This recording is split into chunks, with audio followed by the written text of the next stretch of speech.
Majelis Tabligh Aisyah, sampaikan ajaran Islam berkemajuan, bersumber Al-Quran. Assalamualaikum warahmatullahi wabarakatuh. Innal hamdalillah nahmaduhu wa nasta'inuhu wa nastaghfiruh wa na'udzu billahi min shururi anfusina wa min sayyiati a'malina. Man yahdihillahu fala mudilla lahu wa man yudlil fala hadiya lahu. Asyhadu an la ilaha illallah wahdahu la syarika lahu wa asyhadu anna Muhammadan abduhu wa rasuluhu la nabiyya wa la rasula ba'dahu. Amma ba'd. Yang kami hormati pimpinan daerah Islam Muhammadiyah Kabupaten Kudus, pimpinan cabang Islam, pimpinan Raden Islam, dan seluruh jamaah ibu sekalian yang dapat hadir di majelis yang mulia ini, rahimani wa rahmatullah. Sekali lagi marilah mengawali kajian kita pada siang hari ini bersama kita memanjatkan puji syukur kepada Allah Subhanahu wa Ta'ala yang senantiasa melimpahkan kepada kita semuanya berbagai macam kenikmatan, terutama adalah nikmat iman dan Islam. Semoga Allah akan senantiasa menjaga nikmat-nikmat yang telah dianugerahkan kepada kita selama kita pandai bersyukur kepada Allah. Salawat Islam semoga terlimpah kepada junjungan kita Nabiullah Muhammad sallallahu alaihi wasallam beserta segenap keluarga beliau dan para sahabat beliau dan juga umat Rasulullah yang senantiasa berpegang teguh beriktikad pada sunnah-sunnahnya. Ibu-ibu sekalian yang dirahmati Allah Subhanahu wa Ta'ala, sebagaimana amanah yang diberikan kepada saya untuk dapat mengisi kajian pada siang hari ini, yang tema yang saya terima, ya saya kira ini mungkin dalam rangka menyambut atau menghadapi pilkada dan pilgub tanggal kita 27 serentak nih, 27 hari kalau tidak salah hari Rabu.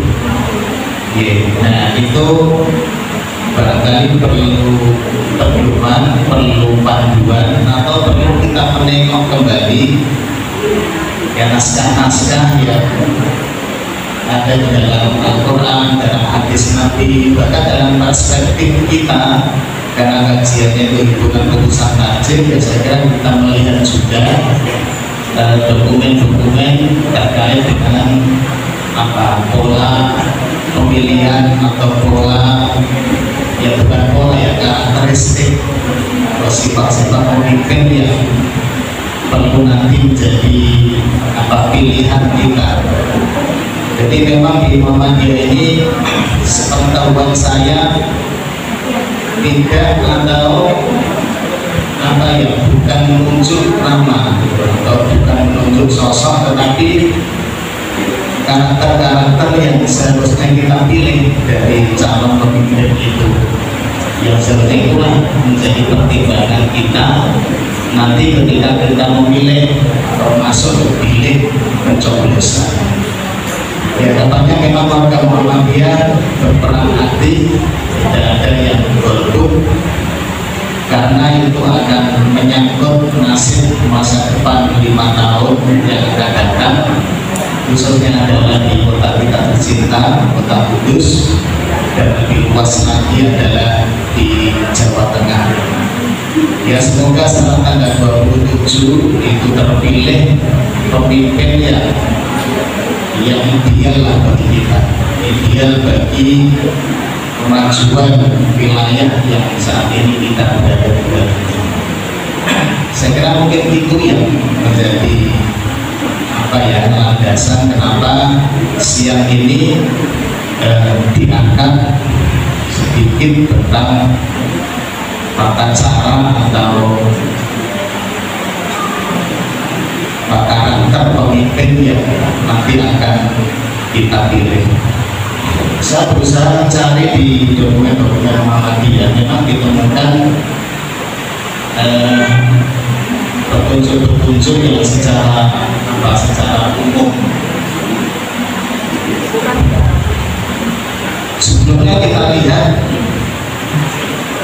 mengenai hierarki kepemimpinan atau urutan-urutan kepemimpinan di dalam agama kita.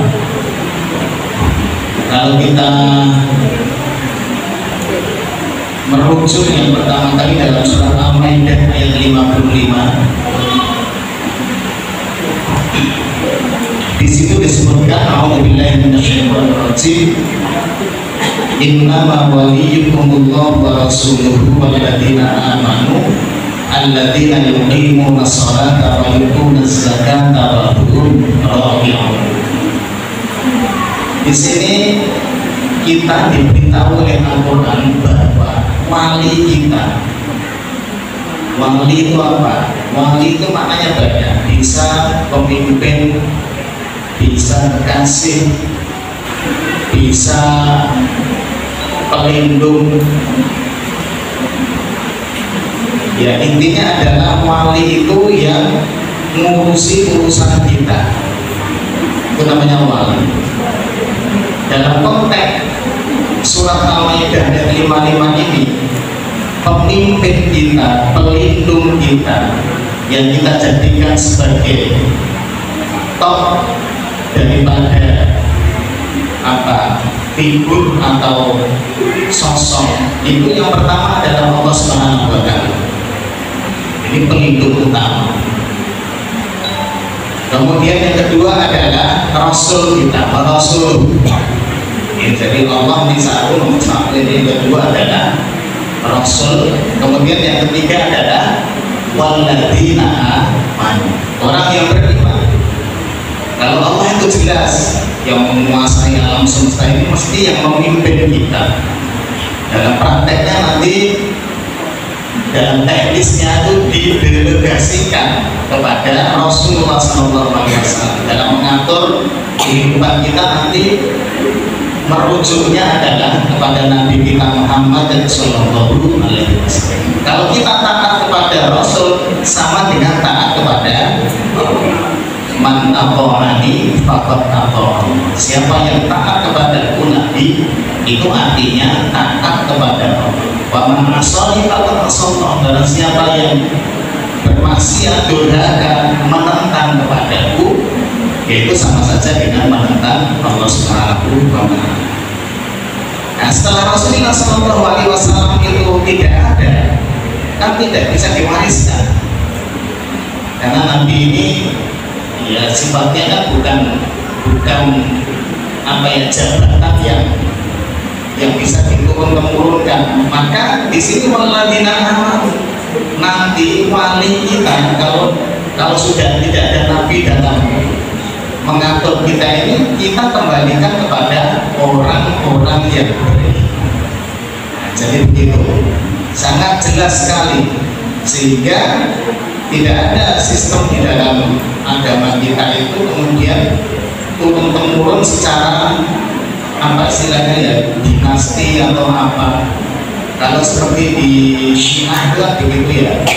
Di Syiah ini setelah Nabi wafat itu turun ke Imam Ali, ya kan? Imam Ali wafat turun ke putranya Hasan, kemudian Hasan wafat ke Husain, Husain wafat ke putranya Husain, cucunya Husain, cicitnya terus sampai di peringkat yang 12, namanya Imam Ithna Asyariyah. Itu kemudian karena yang 12 ini waktu kecil hilang, katanya begitu, sehingga ditunggu-tunggu dan datang. Hanya pindah kepada imam-imam yang dibentuk seperti Imam Khomeini dan seterusnya.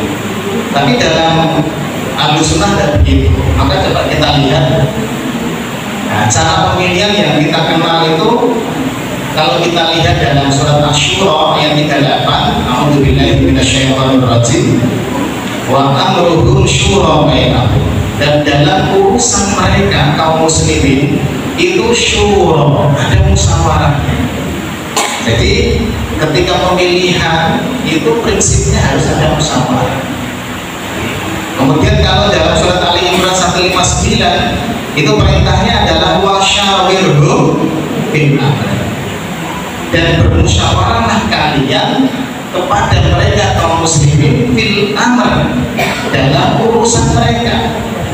Bukan urusan Allah ya, urusan Allah tidak bisa dimusyawarahkan, urusan Nabi tidak boleh dimusyawarahkan. Urusan kaum muslimin ini yang mengatur kehidupan mereka. Kalau Allah di situ Qur'annya tidak ada, kemudian di sunnahnya tidak ada, itu musyawarah, diperintahkan untuk bermusyawarah. Nah, prinsipnya seperti itu. Nah, termasuk dalam pola pemilihan ini ya, di situ sesungguhnya harus ada musyawarah, gitu ya. Nah, cuma teknis daripada musyawarah ini kalau kita lihat, coba dengan nanti buka-buka di buku sejarah itu, ketika pembukaan ini, ini teknisnya perlu sangat difokuskan. Coba kita lihat praktek zaman Nabi, teknis daripada bilang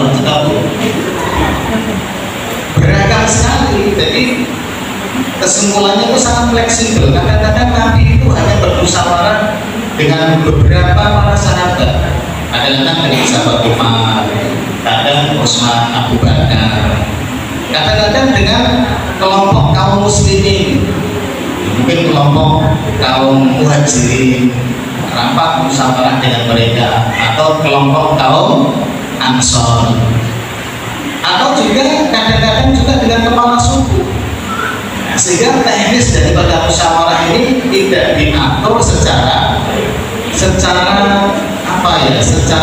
rinci, dikembalikan kepada adat, kebiasaan atau manfaat faedah yang ingin diperoleh. Maka dalam sejarah pergantian pemimpin kaum muslimin di imam 4 itu, yang pertama Abu Bakar, yang kedua Umar, yang ketiga Utsman, yang keempat Ali. Seterusnya itu nanti beda-beda. Dari 4 itu coba kita lihat pola atau teknis syura dalam pemilihan mereka. Abu Bakar ini sebagai khalifah pertama itu kan menggantikan Nabi. Nabi tidak pernah berwasiat, Nabi tidak pernah menunjuk, hanya Nabi itu memberikan semacam isyarat atau semacam isyarat itu ya, tanda.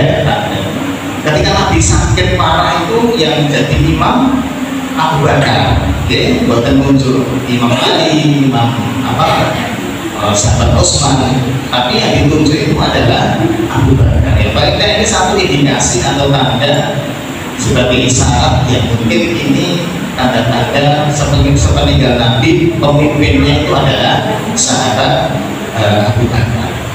Maka memang dengan baca itu ini dilakukan melalui musyawarah di Satifah Bani Sa'idah. Jadi setelah Nabi meninggal itu kan kondisinya sangat penting sekali. Pada menangis, pada gak percaya, bahkan sahabat Umar itu pernah marah-marah. Siapa yang mengatakan Muhammad meninggal, saya potong lehernya. Seperti gitu. Karena kaget. Kalau Nabi meninggal terus bagaimana? Nah, cuma kemudian Abu Bakar menyampaikan, Rasulullah itu manusia biasa. Ya, kalau manusia biasa itu ya meninggal sama seperti kita. Ya, setelah itu sadar, dan setelah itu penting kemudian mengangkat pengganti Nabi. Akhirnya beberapa sahabat itu musyawarah di Satifah Bani Sa'idah. Hanya diangkatlah sahabat Abu. Jadi musyawarah di situ ada satu istilahnya? Ya tidak ada panitianya, tidak seperti sekarang ada KPU, komisi pemilihan umum, tidak ada terus pokoknya jalan biasa lah, musyawarah biasa. Kemudian sahabat Umar ini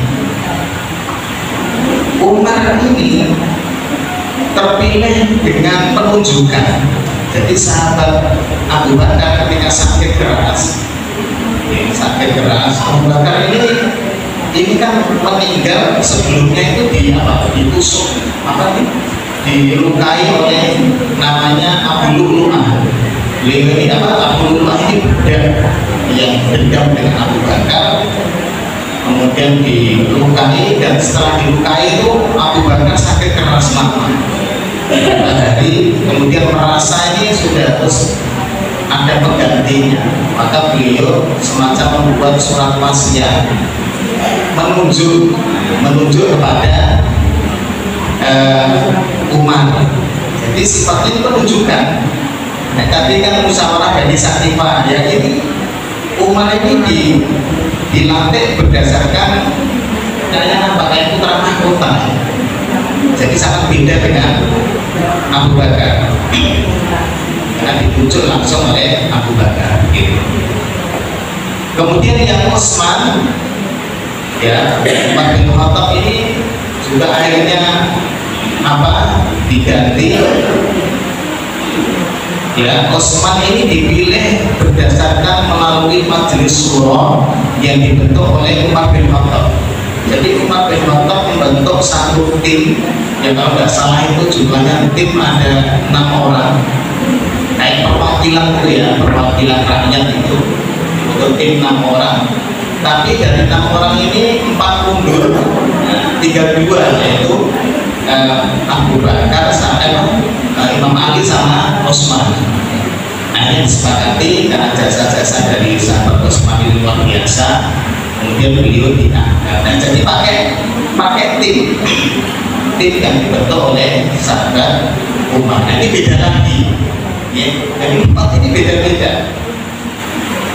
Nah, sahabat Utsman ini karena banyak yang menentang, ya, banyak pemberontakan, ini meninggal dalam ya sengketa begitu, dianggap nepotis, dan seterusnya. Banyak yang nggak suka, hanya dibunuh juga sahabat Utsman ini. Nah, ketika itu kan genting sekali juga, harus ada pengganti sahabat Utsman. Maka pendukung pemberontak ini membaiat sahabat Ali, ya. Sementara yang tidak suka sama Ali seperti keluarga Utsman, Umayyah dan seterusnya itu tidak mau membaiat.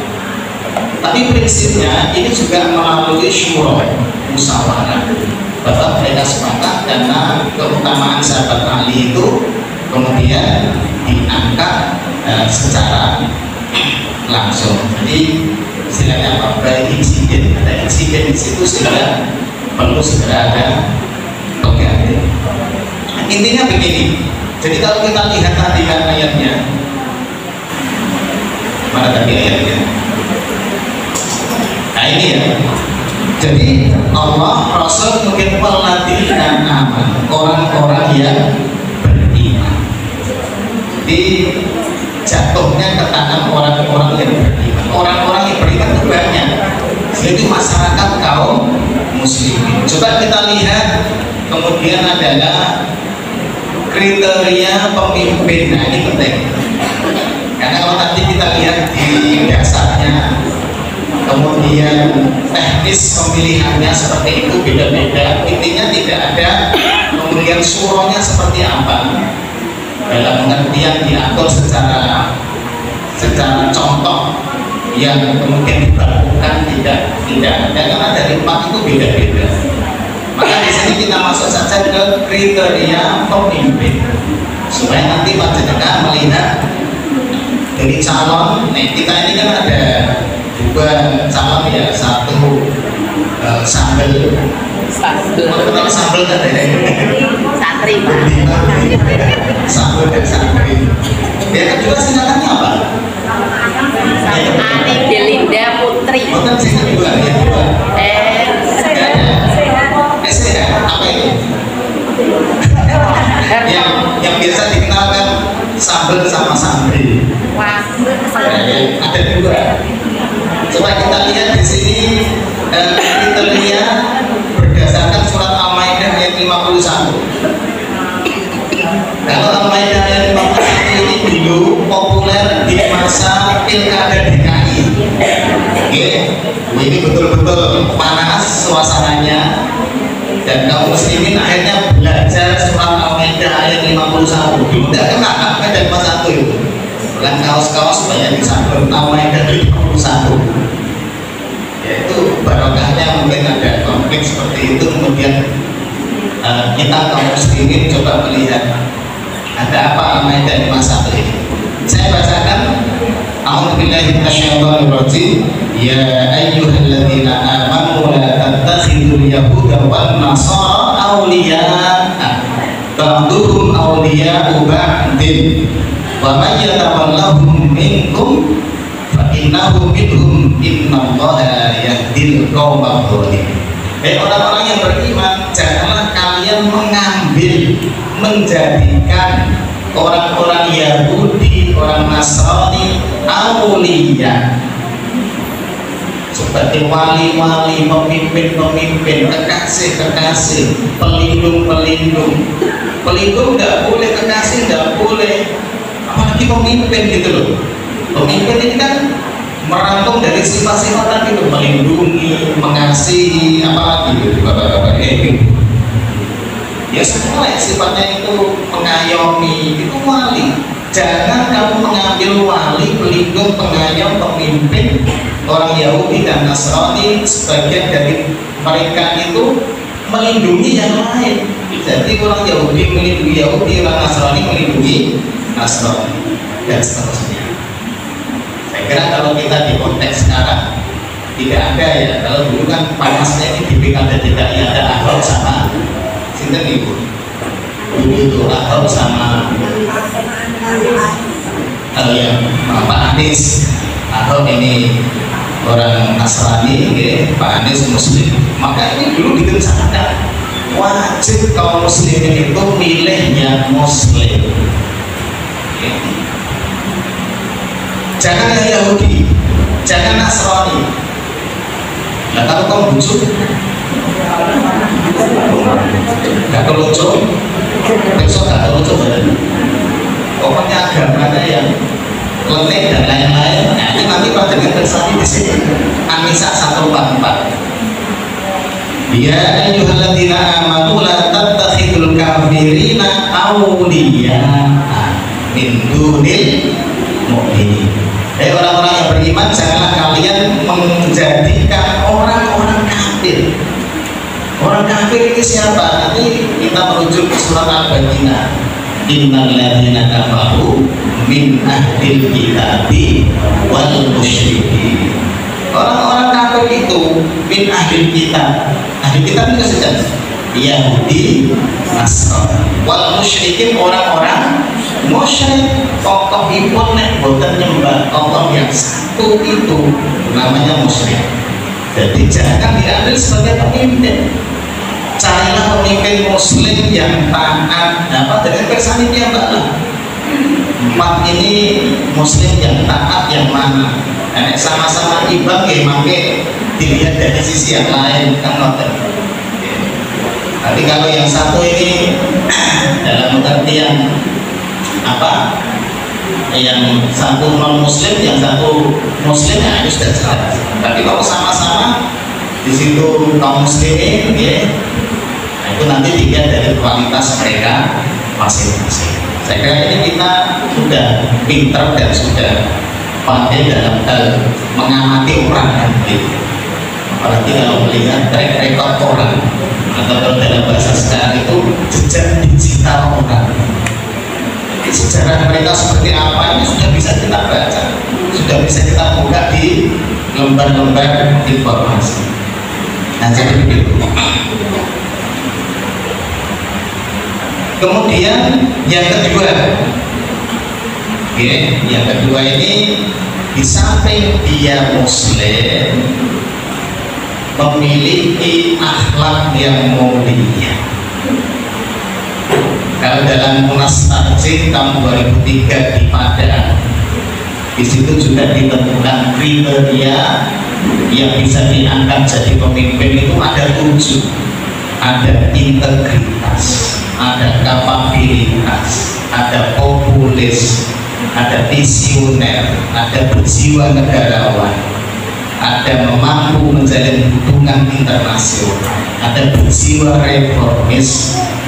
Ini semua sesungguhnya itu tercantum atau apa ya istilahnya, ada di dalam 4 sifat Nabi sebagai pemimpin, yaitu sidik, amanah, tabligh, fatwa. Ini kalau dijabarkan ya seperti di Munas Aceh yang ke-2003 itu di Padang. Sidik, amanah, tabligh, fatwa itu dijabarkan dalam 7 tipe pemimpin yang seharusnya kita jadikan pemimpin, bukan orang lain. Coba kita lihat satu-satu supaya cepat karena waktunya hanya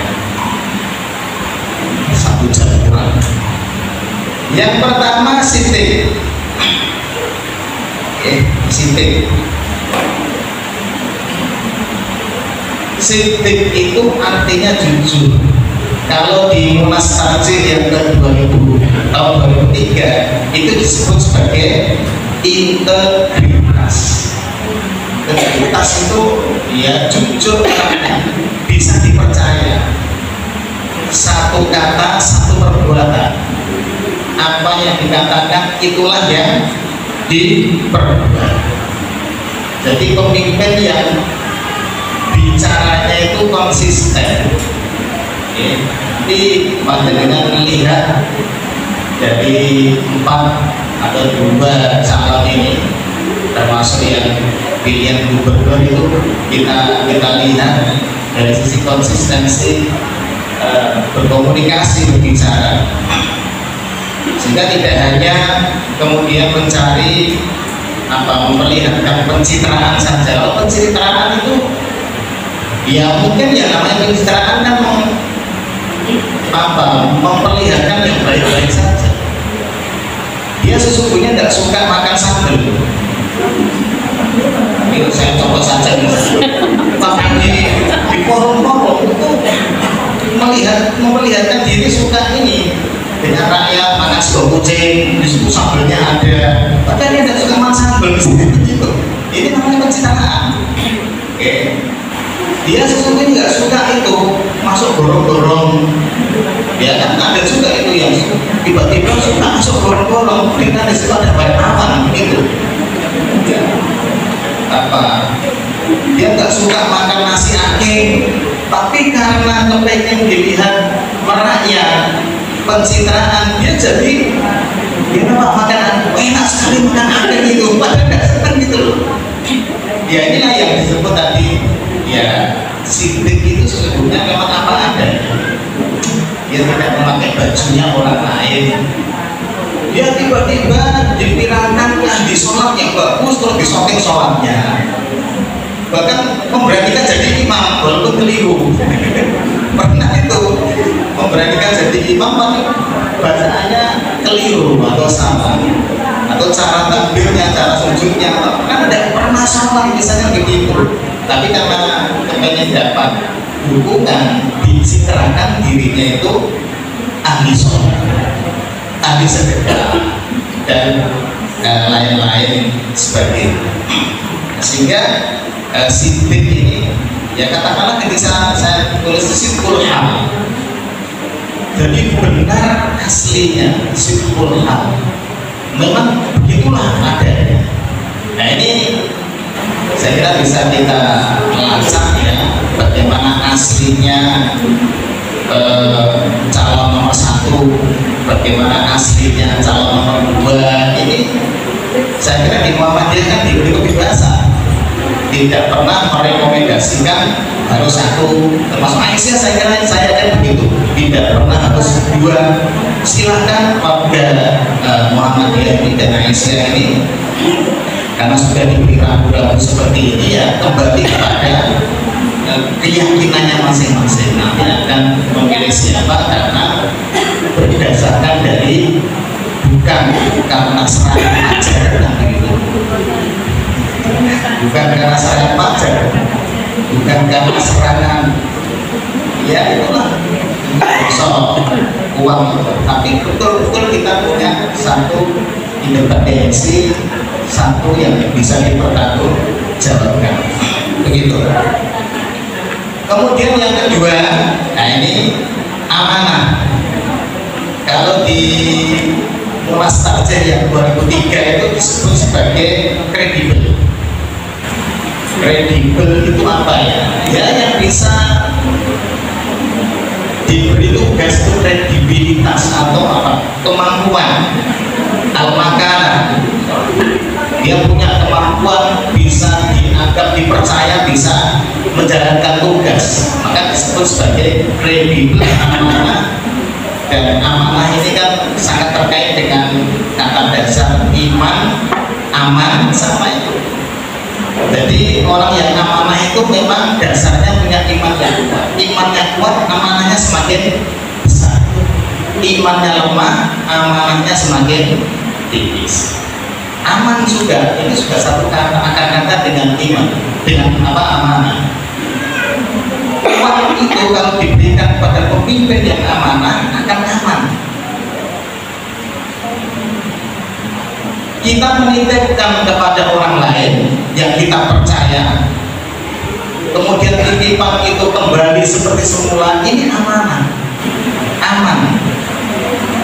Saya kira kalau kita mau menitipkan sesuatu itu kepada pihak yang kita percaya, menitipkan kepada bank misalnya, kita mesti akan lihat bank itu seperti apa, apakah bisa dipercaya atau tidak.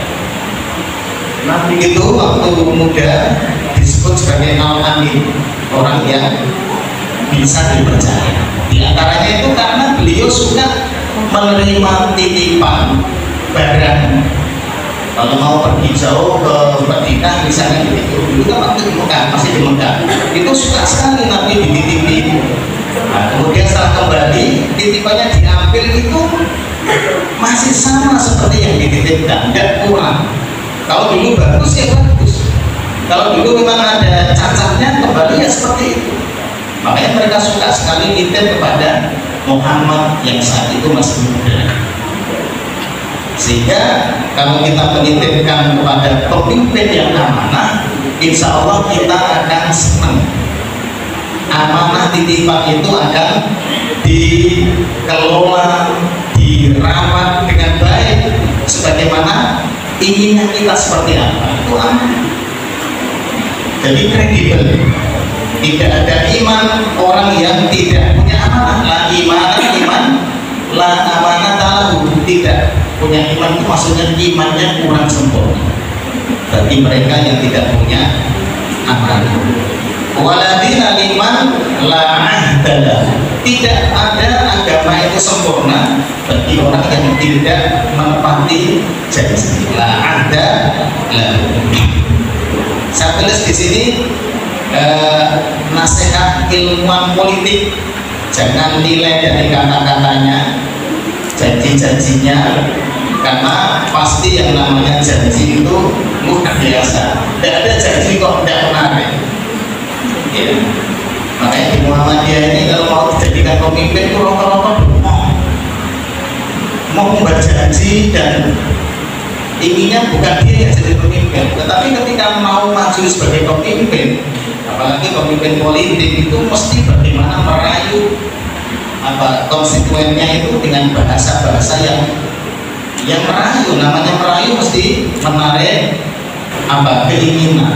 Maka jangan lihat kata-katanya, jangan lihat janji-janjinya. Janji mesti bagus, mesti luar biasa, tapi nilailah track recordnya. Kita lihat track record seperti apa. Jadi selama mungkin kemarin itu kayak apa, ini kan kita sudah cerdas seperti itu. Ya, apa betul seperti itu, apa kira-kira apa mungkin. Nah, misalnya begitu, orang mungkin bisa merealisasikan janjinya karena pengalaman kemarin seperti itu, misalnya begitu ya. Ya, saya kira itu. Sekarang ini untuk melihat track record orang kan gampang sekali. Jejak digital orang itu sekarang bisa dibuka. Bahkan mungkin 10 tahun, 20 tahun yang lalu ada semuanya ini. Di Muhammadiyah sudah diajari untuk cerdas. Saya kira orang Muhammadiyah tidak sama dengan orang yang biasa-biasa saja, karena pemilih di Muhammadiyah ini pemilih-pemilih yang cerdas. Sehingga kita tentukan bahwa calon kita ini paling tidak yang amanah. Kemudian selanjutnya tabligh. tabligh itu kan menyampaikan, jadi komunikatif, bisa menyampaikan apa yang menjadi pikirannya. Ini tabligh dalam bahasa apa ya, bahasa Munas Tajik 2003 itu disebut populis, dan juga di nomor 5 itu berjiwa negarawan. Nah, begitu. Saya cekkan di Munas Tajik.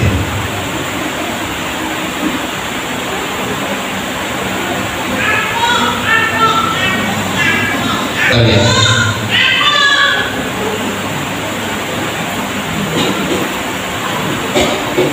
Nah, populis itu apa? Merasakan denyut rakyatnya. Saya kira ini juga bisa dilihat dari apa ya, track record yang mungkin ada. Tapi kalau tidak ada track recordnya, mungkin dilihat dari tadi itu kemampuan atau amanah yang mereka miliki. Kira-kira mampu tidak di situ mengajak apa rakyatnya itu lebih ke arah kemajuan. Jadi intinya begini, kalau kita lihat di surat At-Taubah ayat 128, padahal nanti bisa cek ya. Alhamdulillah minasyaitonir rajim. Laqad ja'akum rasulun min anfusikum azizun 'alaihi ma 'anittum harisun 'alaikum bil mu'minina raufur rahim. Jadi ini sifat Rasul yang dipotret supaya menjadi sifat calon pemimpin kita. Ini telah datang kepada kalian Rasul dari kalangan kalian sendiri. Apa itu? Dia punya sifat 3. 1, azizun 'alaihi ma 'anittum. Jadi pemimpin Nabi dalam konteks itu aziz, merasa berat, merasa sedih, alaihi ma'anitum, apa yang kalian rasakan berat. Jadi merasakan denyut nadi rakyat. Kalau saya lihat di pidatonya Pak Prabowo kemarin kan sudah manas-manasi begitu ya, ketika ada pembelaan di mana itu ya di Magelang ya, itu kan beliau mengatakan begitu, kalau rakyat kehujanan kita harus kehujanan dulu, kalau rakyat itu kelaparan kita harus makan dulu. Terus pokoknya sing gak usah pemimpin itu ngelesek sing tak kepenasek lagi rakyat ya. Barangkali itu ada benernya juga, tapi sulit itu kalau hanya apa diberitakan mungkin mudah, tapi prakteknya itu memang sangat sulit ketika seorang pemimpin dia merasa kasihan apa yang diderita rakyatnya.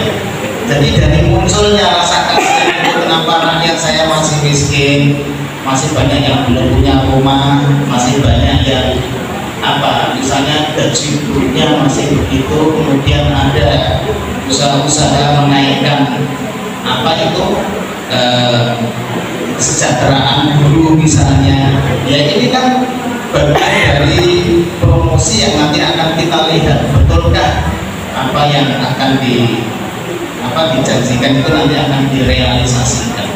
Saya kira itu muncul dari jiwa orang yang memang dia satu denyut dengan rakyatnya, karena mayoritas rakyat kita ini masih miskin, masih tidak mampu dan masih berkekurangan, ya yang dipikir itu. Ya saya kira itu di dalam praktek para ulama Rasyidin sudah banyak contohnya. Dulu pernah sahabat Umar itu mendapat jamuan makan dari salah seorang gubernur. Jadi gubernur mana di Syam atau mana itu, dia diundang ke sana. Ya namanya tamu itu kan mendapatkan apa, jamuan yang mungkin beda dengan apa yang dimakan oleh rakyatnya. Tapi Umar ini karena niru Umar kan sangat sulit itu pemimpin sekarang. Dia tanya pada gubernur itu, sebelum saya makan ini saya mau tanya dulu, apakah ini makanan yang disaksikan atau dihidangkan itu biasa dimakan rakyat apa enggak? Maka secara spontan dia mengatakan, ya boten lah wong iki khususon kan bahasa kita santri khususon ini karena kan jamuan khusus ya nilai dan kualitasnya tentu beda. Loh kalau itu saya tidak mau makan, saya mau makan ketika rakyatmu itu sudah biasa makan seperti ini, saya baru mau makan, hanya begitu. Jadi sahabat Umar memang punya tipe yang sangat berbeda. Ketika ada ya sangat terkenal itu ya, ada rakyatnya yang miskin sampai tidak bisa makan, sampai diganjel lagi batu itu kan pernah maka sahabat Umar itu inspeksi atau keliling kampung, itu ternyata ada anak yang menangis seperti kelaparan begitu. Ternyata ibunya itu masak, yang dimasak itu ternyata hanya air dan batu. Anaknya di dalam rumah itu disuruh tidur sambil nunggu masak batu kapan selesainya kan begitu. Tapi paling orang itu mesti dikasih ibu masak itu sudah bisa menidurkan anak.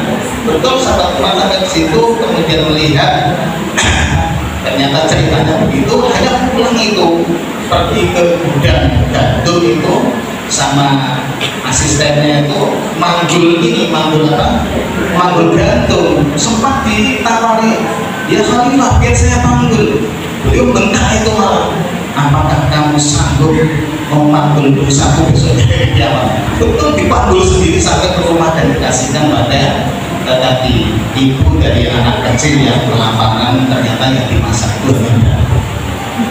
Saya kira ini memang agak berat, bukan agak berat ya, memang berat ya bagaimana pemimpin atau apalagi dalam konteks wilayah kepala daerah, apalagi sampai presiden ini sampai seperti itu.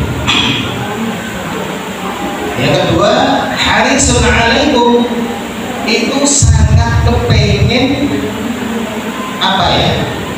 sangat kepengen kamu itu sejahtera, itu haris.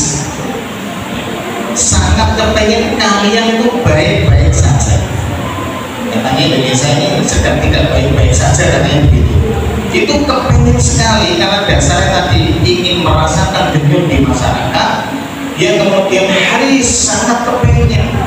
Apakah kepengennya itu sangatnya itu dalam visi-visi, mungkin nanti menjadi bagian dari andil kita dalam mencoblos itu, supaya apa yang diinginkan oleh calon pemimpin kita ini nanti bisa direalisasikan. Karena itu maka ya kita harus terlibat aktif.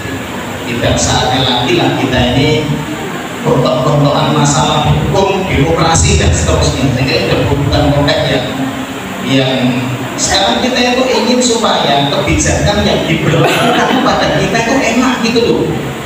Nah kalau kita tidak pilih semuanya karena nanti demokrasi dan seterusnya, demokrasi itu haram, pemilu itu tidak boleh ya, nanti akan dipegang oleh orang-orang yang tidak sesuai dengan keinginan kita hanya bisa geremang-geremang gitu loh.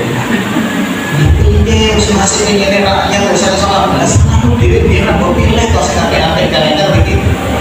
Ya saat ini kita bukan dalam konteks untuk masalah hukum pemilu, tapi kita harus punya satu gerakan dan saya kira dia sudah tepat untuk memberikan kebebasan kepada warganya, jangan jadi berburu dan kemudian menentukan masa depan. Fatona ini selesai jam. Kita lagi 1 menit lagi. Ini bisa pinter ini 55 Pak. Ya, fatona itu dalam bahasa Munastarji itu visioner. Visioner itu orang yang punya misi jauh ke depan. Jadi cerdas. Jadi pemimpin jangan pakok, jangan ngakno, hulu ngakno, orang apa ditakoni, nanti saja lah, nggak tahu apa-apa. Harus visioner, harus cerdas, harus bisa baca peluang dan seterusnya. Nah begitu. Nah di sini ada smart, cerdas, kreatif. Dalam bahasa Majelis Tarjih di tahun 2003 itu mampu menjalin hubungan internasional, termasuk di Munas Tarjih berjiwa reformis ini sama patokan semua. Jadi dia punya kecerdasan, punya kemampuan untuk menerjemahkan visinya itu ke dalam apa yang kebijakan. Di visi-visinya diterjemahkan dalam kebijakan yang tidak berhenti hanya pada dokumen, tetapi juga dibuktikan dalam kehidupan rakyatnya. Nah, sehingga dengan kriteria ini saya kira Muhammadiyah punya satu harapan kepada anggotanya termasuk Malaysia, bagaimana agar nanti pemimpin yang kita pilih itu betul-betul sesuai dengan keinginan kita, juga tidak melanggar dari apa yang sudah ditentukan dalam ajaran agama kita. Ya saya kira fatwa ini untuk konteks sekarang sangat penting sekali. Karena zaman kita sudah beda dengan zaman kita kecil dulu, saya kira begitu. Kalau pemimpin ini tidak bisa mengikuti perkembangan zaman, maka sebetulnya kalau ada apa ya, tahun 2040 itu kita mendapatkan bonus demografi, banyak pemimpin muda, sebenarnya sudah tepat sekali. Orang-orang seangkatan kita itu 2040 sudah tidak laku, ya, kita sudah kalah cepat kalau masih mempertahankan apa usia-usia yang kita saat ini. Nanti 2040 itu ya harus muda-muda, harus energik, harus cepat, karena berpacu dengan apa ya, IT, berpacu dengan teknologi. Kalau tidak punya kreativitas inovasi yang itu, maka ya akan tertinggal. Sedangkan di semua level seperti itu, maka ya memang harus ada regenerasi. Kalau kita melihat di Muhammadiyah ini yang masuk di dalam kabinet kan ada berapa itu, ada 6 atau berapa itu ya, sekitar 6 itu ya masih muda-muda, tidak terlalu tua. Tapi nanti ke depan itu angkatannya Pak Mukti 4 tahun atau 8 tahun yang akan datang itu kan sudah tertinggal. Memang harus banyak kader di sini yang kemudian fatonah atau kecerdasan ya ini betul-betul menjadi bagian yang sangat penting. Kalau tadi kan tabligh, amanah, sidik ini sifatnya apa ya, internal, tapi kalau sudah cerdas itu dampaknya akan kemana-mana. Sehingga pemimpin yang cerdas ini saya kira lebih tepat, terutama adalah ketika zaman kita sudah sedemikian ya nanti kita pertimbangkan saja dari dua calon itu, baik di pilkada maupun di apa pilgub ya. Jadi ini yang paling cerdas yang mana? Sitiknya bagaimana, amanahnya bagaimana, kemudian jiwa merakyatnya, tablighnya, dia bersama rakyatnya bagaimana, kemudian kecerdasannya bagaimana juga. Dari visi-visi, keinginan mewujudkan visi-visi itu saya kira bisa dibandingkan. Kalau orangnya agamanya baik tapi tidak cerdas, kemudian yang satu cerdas tapi agamanya baik, nah nanti dipertimbangkan kira-kira mana yang dipilih, karena masing-masing ada kelemahannya. Nanti dalam usul fikih itu kalau ada dua hal yang negatif ya, tapi kan agamanya apa nek merapati pinter, yang satu agamanya elek, bukan elek ya, tidak baik tapi pinter, nah, kan dua kubu yang masing-masing punya kelemahan. Nanti dalam kaidah usul fikih itu kita disuruh memilih dampak negatif yang paling kecil kecil. Nah, kira-kira yang mana? Dalam bahasa usul fikihnya ini kita sama ad-dororon jika berkumpul dua darurat. Terus bagaimana langkahnya? Fartikabu bi akhafid dororain. Kita menempuh yang akhaf itu yang paling ringan dari dua madorot itu. Kita pilih. Kira-kira mana ini yang paling kecil daruratnya atau kejelekannya atau apa negatifnya. Saya kira nanti kembali kepada kita masing-masing, dan karena sudah apa itu namanya kampanye sudah terakhir ya kemarin ya, dan sayangnya kemarin agak sedikit ricuh itu, ada sedikit pertikaian ya. Saya kira mudah-mudahan nanti pada hari H tidak terjadi hal-hal yang merugikan kita. Ya, warga Muhammadiyah wajib untuk melaksanakan kegiatan pilkada ini dengan damai, dengan jujur, ya, sesuai pilihan masing-masing. Ya, mudah-mudahan nanti dengan demikian memberikan contoh bahwa Muhammadiyah ini organisasi yang cerdas, yang tidak suka rusuh, tetapi memberikan satu kontribusi, memilih calon pemimpin yang ideal. Kalau tidak ideal ya mendekati ideal. Maka kan ibu-ibu sekalian, jadi tidak ada jawab ini karena sudah jam 3. Saya kira nanti kalau ada pertanyaan bisa dijawab oleh tim dari PDAI. Silakan Bu Aminah. Nah, ini kan pakar-pakar. Oh, ini tanya, tidak masalah. Bapak satu saja ya Bapak. Oh, di luar pilkada. Oke. Tadi saya terdapat pesan ini, ada yang kritik pertanyaan untuk saat seperti ini, itu sholatnya itu 2 rakaat atau 4 rakaat, yang itu maksudnya zuhur apa Jumat. Ini karena sholat.